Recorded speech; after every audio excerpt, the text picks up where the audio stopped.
Good evening. आपका स्वागत है डी भारती चैनल में एक बार फिर से। और आज मैं लेकर के आई हूँ आप लोगों के लिए एक नया टॉपिक जिसका नाम है पदबंध।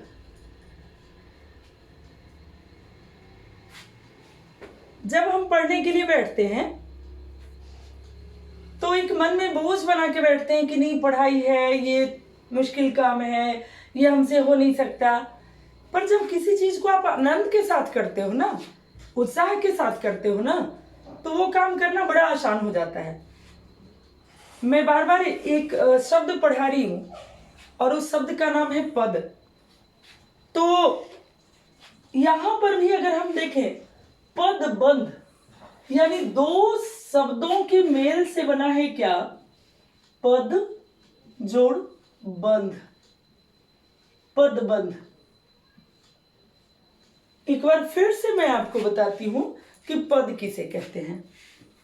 जब कोई शब्द अकेले आता हो, वाक्य में उसका प्रयोग नहीं हुआ, वाक्य से अलग अगर उसका एग्जिस्टेंस है, उसका अस्तित्व है, तो वो शब्द वास्तव में शब्द ही होता है, शब्द ही कहा जाता है व्याकरण की भाषा में।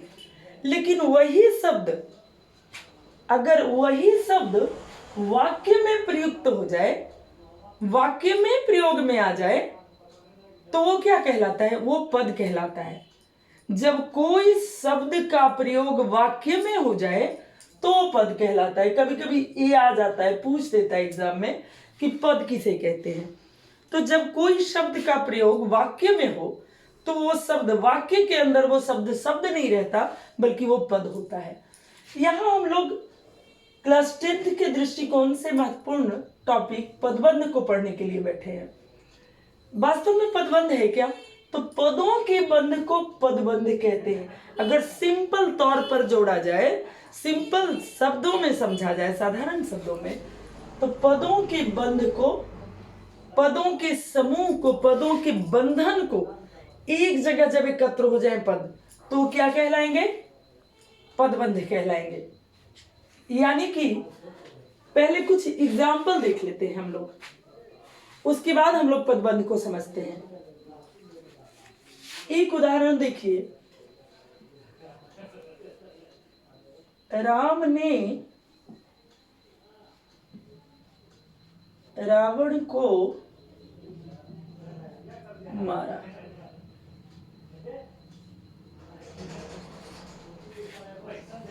मैं राम को अंडरलाइन कर रही हूं यहां पर।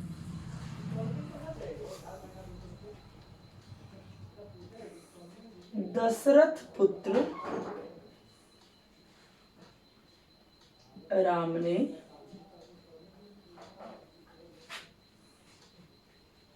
रावण को मारा। अब अगला देखिए,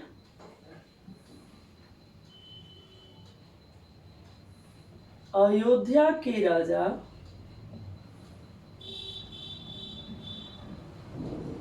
दशरथ के पुत्र राम ने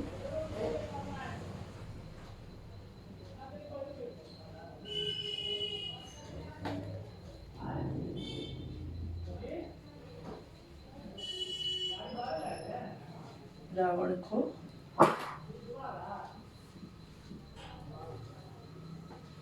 मारा। तीनों शब्दों को देख रहे हैं आप लोग, तीनों वाक्यों को देख रहे हैं आप लोग। पहला है, दूसरा है और तीसरा है। ये तीनों वाक्यों को देखेंगे तो आपको स्पष्ट हो जाएगा। राम ने रावण को मारा, दूसरा दशरथ पुत्र राम ने रावण को मारा, और तीसरा अयोध्या के राजा दशरथ के पुत्र राम ने रावण को मारा। अब जरा देखिए तो तीनों का सेंस एक ही है या नहीं है? राम ने, दशरथ पुत्र राम ने, या अयोध्या के राजा दशरथ के पुत्र राम ने। पहले वाले में ये केवल एक शब्द है, ये केवल एक शब्द है। और ये क्या है? एक शब्द नहीं, दशरथ पुत्र राम ने, शब्दों का समूह हो गया, शब्दों का समूह हो गया। तो वास्तव में शब्दों का नहीं, पदों का समूह हो गया, पदों का समूह हो गया। और ये भी पद हो गया एक, और ये भी पदों का समूह हो गया।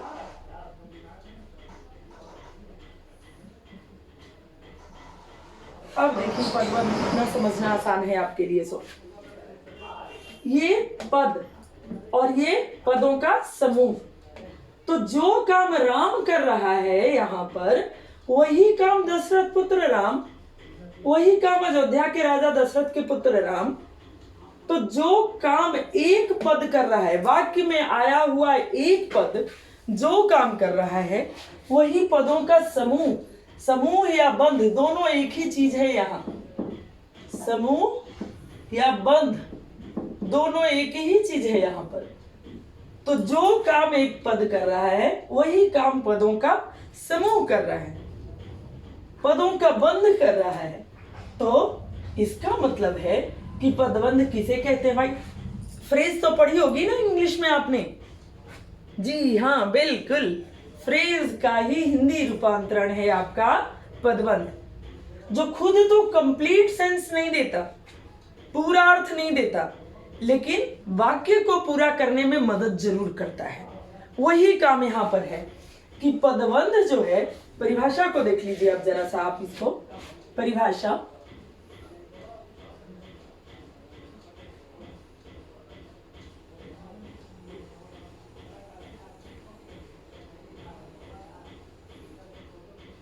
लिख देती हूं यहां पर, दो या दो से अधिक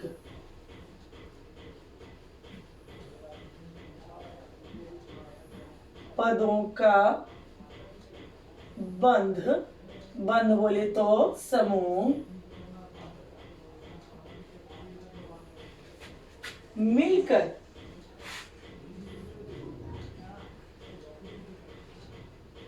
जब एक ही व्याकरणिक, वही व्याकरणिक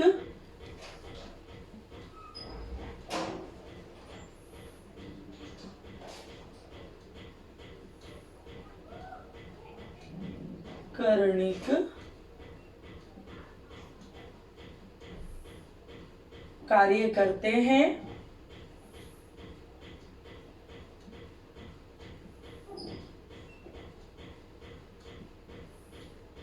जो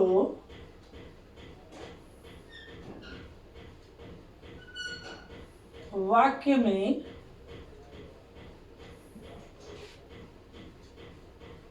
आया एक पद कहता है,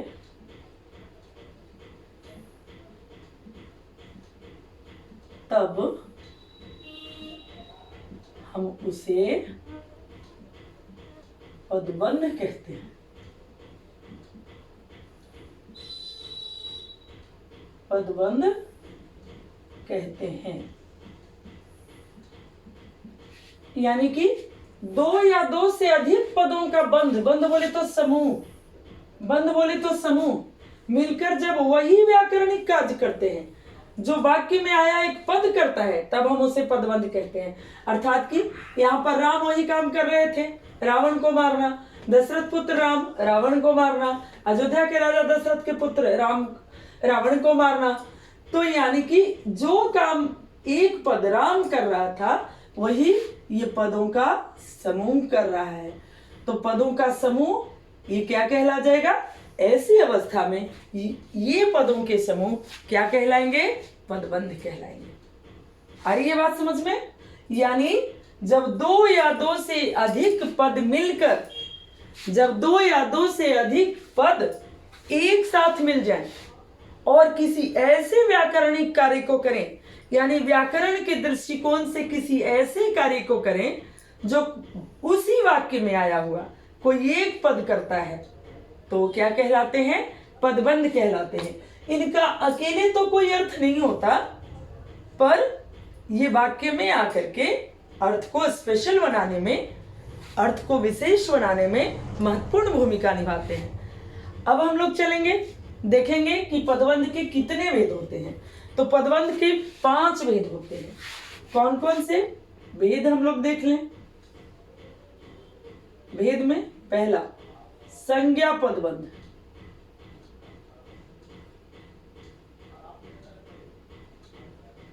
दूसरा सर्वनाम पदबंध,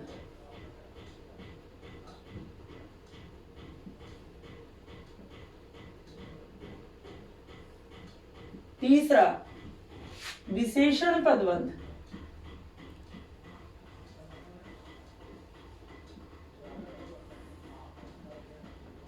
चौथा क्रिया पदबंध,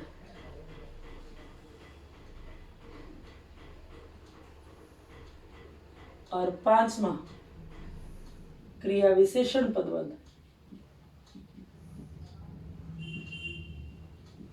क्रिया विशेषण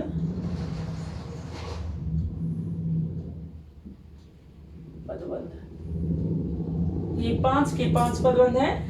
आप लोग इसका स्क्रीनशॉट ले लीजिए, फिर मैं आपको आगे बताती हूँ संज्ञा पदबंध से। अब देखिए पहले संज्ञा पदबंध को देख लेते हैं। जब हम पदबंध समझ लीजिए तो पहला भेद जो इसका है संज्ञा पदबंध। अब हम लोग इसको देखते हैं। मैं अभी क्या बताइए आपको, पदबंध बताइए। पदबंध क्या होता है? पदों का समूह होता है। पद का काम, जो काम एक पद करता है वही काम, ये व्याकरणिक रूप से जुड़े होते हैं और इनका काम व्याकरण के दृष्टिकोण से वही होता है जो वाक्य में एक पद करता है और जिस पद के साथ ही मिलकर के पदों का समूह बनाते हैं उसी के जैसा ये काम करते हैं वाक्य में। तो पहला जो है इसका संज्ञा पदबंध, हम लोग इसको देख लें कि वाक्य में संज्ञा के स्थान पर प्रयोग में आने वाले पद समूह बोले तो क्या? पदबंध। पदबंध संज्ञा पदबंध कहलाते हैं। सीधी सी बात है, मैंने आधे आधे पे छोड़ दिया है। वाक्य में संज्ञा के स्थान पर प्रयोग में आने वाले पद समूह यानी पदबंध संज्ञा पदबंध होते हैं। जैसे भारतीय क्रिकेटर सचिन तेंदुलकर, यहां तक देख लीजिए। कौन भाई? तो भारतीय क्रिकेट सचिन तेंदुलकर को देश का बच्चा बच्चा जानता है। तो एक नाम हम लोग जानते हैं अच्छे से कि नाम जो क्या है वो संज्ञा है। तो जाहिर सी बात है संज्ञा है तो संज्ञा के साथ जितने भी पद जुड़े हैं ये सब संज्ञा पदबंध कहलाएंगे। तुम्हारी गाय, तुम्हारी गाय, गाय क्या है? संज्ञा है। तो तुम्हारी गाय, जो काम गाय करती, गाय खेत में चल रही है, वही तुम्हारी गाय खेत में चल रही है, भी वही काम कर रहा है। तो तुम्हारी गाय यहाँ क्या हो गया? संज्ञा पदबंध हो गया। अब चलिए सर्वनाम पदबंध को देख ले। दिमाग में बिठा के रखना है, पदबंध माने पदों का समूह और वह पदों का वह समूह जो वाक्य में पद काम करता है वही काम पदों का समूह करता है। सर्वनाम पदबंध याद रखना, संज्ञा पदबंध तो उसमें संज्ञा जुड़ा हुआ होना चाहिए, सर्वनाम पदबंध तो उसमें सर्वनाम जुड़ा हुआ होना चाहिए। बिना संज्ञा और सर्वनाम की संज्ञा और सर्वनाम पदबंध नहीं बन सकते। तो वाक्य में सर्वनाम का कार्य करने वाला पदबंध सर्वनाम पदबंध कहलाता है। जैसे किसी की बात न मानने वाले तुम क्या है भाई? सर्वनाम। इसी के साथ ये सारे पद जुड़े हुए हैं। किसी की बात न मानने वाले तुम अच्छे नहीं हो। बाहर से आने वालों में से कुछ क्या है भाई? सर्वनाम है और इसी के साथ ये सारे शब्द जुड़े हैं तो ये सर्वनाम पदबंध हो गए। बाहर से आने वाले कुछ, आने वालों में से कुछ सर्वनाम है, इसके साथ पद जुड़ गया, इतना सारा पद जुड़ गया, सारे के सारे हो गए सर्वनाम पदबंध। अच्छी नियत के नहीं है। अब चले विशेषण पदबंध। विशेषण का काम क्या है? संज्ञा सर्वनाम की विशेषता बताना। तो हाँ, एकदम सीधी सी बात जान लो विशेषण पदबंध के बारे में कि अगर संज्ञा पदबंध में से संज्ञा को हटा लोगे ना, सर्वनाम पदबंध में से सर्वनाम को हटा लोगे ना, तो वही चीज विशेषण पदबंध बन जाता है। पहले तो दिमाग में इसको फिट कर लो कि संज्ञा या सर्वनाम में से अगर संज्ञा और सर्वनाम को हटा लोगे तो जो संज्ञा और सर्वनाम के साथ जो शब्द आए थे वो सारे शब्द संज्ञा और सर्वनाम को हटा लेने के बाद विशेषण पदबंध का काम करते हैं। जैसे देखिए, जो पदबंध संज्ञा या सर्वनाम की विशेषता बताने वाले होते हैं उन्हें विशेषण पदबंध कहते हैं। जैसे खेतों में काम करने वाले, अगर किसान तक जोड़ देती ना मैं इसको, अगर मैं किसान तक लेकर के लाइन को चली आती तो ये संज्ञा पदबंध बन जाता है, क्योंकि किसान है संज्ञा तो संज्ञा पदबंध बन जाता है। लेकिन हम किसान को छोड़ दे रही हूं मैं यहाँ पे, तो खेतों में काम करने वाले, ये क्या हो गया? ये हो गया विशेषण पदबंध।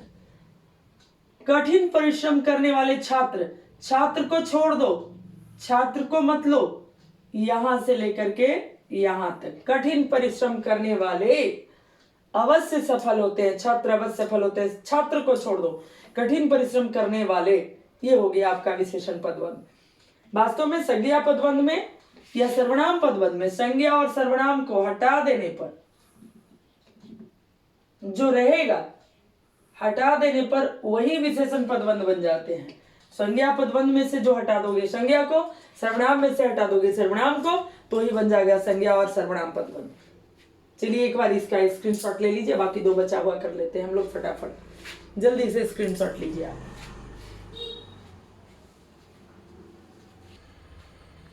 अब देखिए आप क्रिया पदबंध को जरा सा देख लीजिए। जब एक से अधिक क्रियापद मिलकर क्रिया का कार्य करते हैं, एक ही क्रिया का कार्य करने के लिए एक या एक से दो या दो से अधिक क्रियापद मिल जाए तो वहां पर होता है क्रिया पदबंध होता है।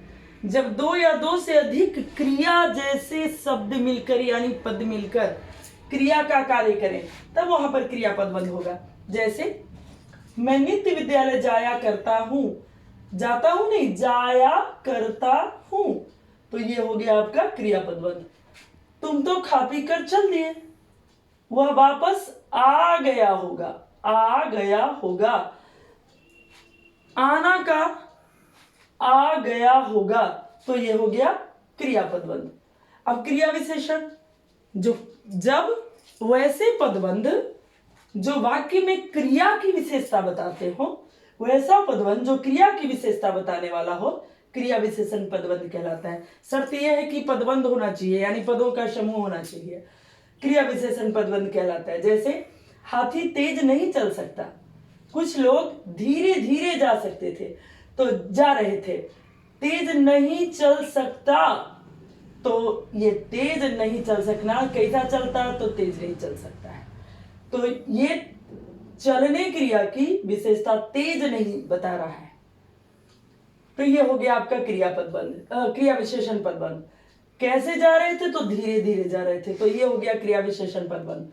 वह मीठे सुर में गाता है, कैसा गाता है, कैसी क्रिया करता है, तो गाने की, कैसा, तो मीठा, तो ये हो गया मीठी सुर में गाना, क्रिया विशेषण। ये आधुनिक व्याकरण के अनुसार इस तरह से 5 भेद माने जाते हैं पदबंध के। कभी कभी किसी किसी व्याकरण में आप देखेंगे कि अव्यय पदबंध भी बताता है, तो पुराने व्याकरण में, कुछ पुराने व्याकरण में तो अव्यय पदबंध जो है नेग्लिजिबल है, पर बावजूद इसके अव्यय पदबंध अगर करना ही हो, अगर मान लो कि आ ही जाए, तो अव्यय पदबंध कैसे कर लेते हैं, इस तरह से। अव्यय का मतलब क्या होता है, जो व्यय ना हो, जो खर्च ना हो, न व्यय, जो खर्च ना हो, यानी जिसका रूप न बदले, जिसका रूप न बदले। जैसे कश्मीर से कन्याकुमारी तक, कश्मीर से कन्याकुमारी तक,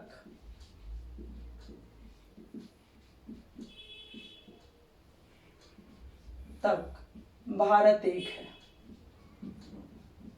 एक है, ये क्या हो जाएगा, यहां से यहां तक, यहां से यहां तक आपका क्या हो गया, आपका यहां अव्यय पदबंध हो गया। और अव्यय पदबंध को समझना इसलिए बहुत आसान है, बहुत ज्यादा आसान है अव्यय पदबंध को समझना, क्योंकि ये सब जो शब्द हैं ये बदलते नहीं है। कश्मीर से कन्याकुमारी तक, तो ये हो गया अव्यय पदबंध, ऐसा पदबंध जो बदले नहीं। और उफ,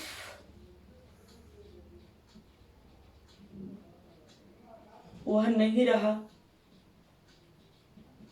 इस तरह से भी।